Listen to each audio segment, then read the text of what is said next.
به دربار رسیدند، شاه سمنگان مجلس بزرگی برپا کرد. همه بزرگان، اعیان، اشراف همه رو جمع کرد و می آوردند و نشستند با رود سازان به هم. همی تا نباشد تهمتن دو ژم. خلاصه باده بود و تهمتن باده خورد و مست شد. چو هنگام خواب آمدش، همی از نشستن شتاب آمدش.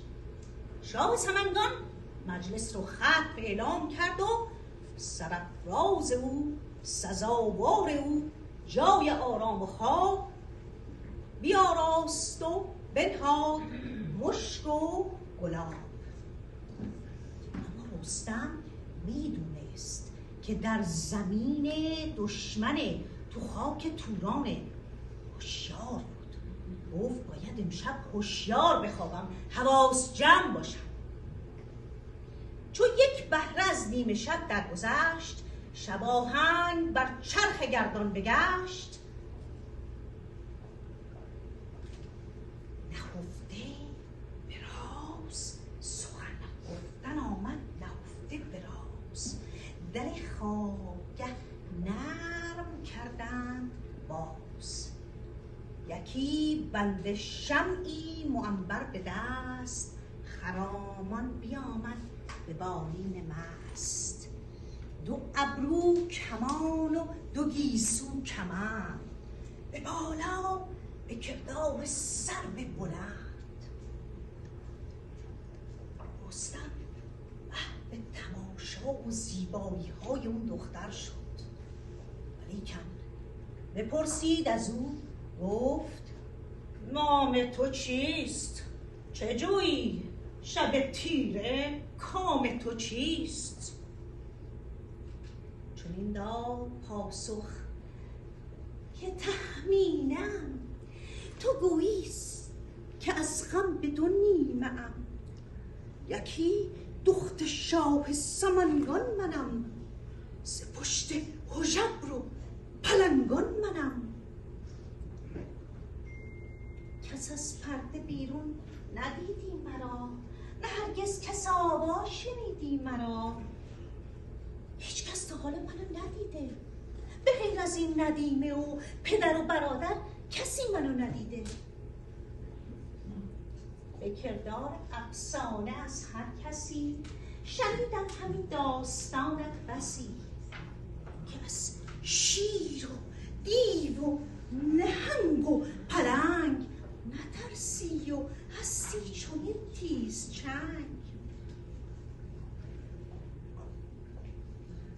من از دلاوری های تو بسیار شنیدم، بسی داستان ها شنیدم ز تو. بسی لب به دندان گزیدم ز تو. من پا روی خردم گذاشتم، به هوای دلم گوش کردم. تنها یک آرزو دارم که از تو صاحب فرزندی بشم، که همچون تو دلاور و زورمند باشه.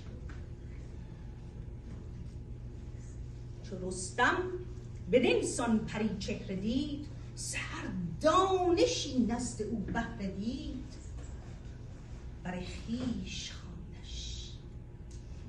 خویش خواندش چو سرو روان.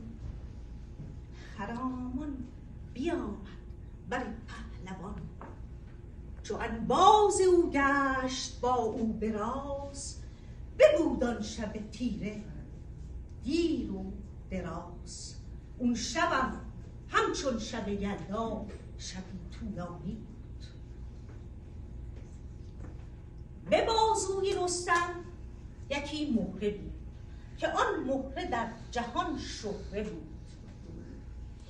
اون رو داد به تهمینه و گفت این را بدار. اگر دختر آرد تو را روزگار، بگیر و به گیسوی او بر ببند، به نیک اختر و بام نیکی فروز. ولی اگر خداوند به تو پسر داد، بگیر و ببندش به بازو نشان پدر. به کردار سام نریمان بود، به مردی و خوی کریمان بود. خلاصه اون شب دو دل داده تا صبح به راز و نیاز با هم مشغول بودند. فردای روز چو خورشید تابنده بر شد بر سپهر،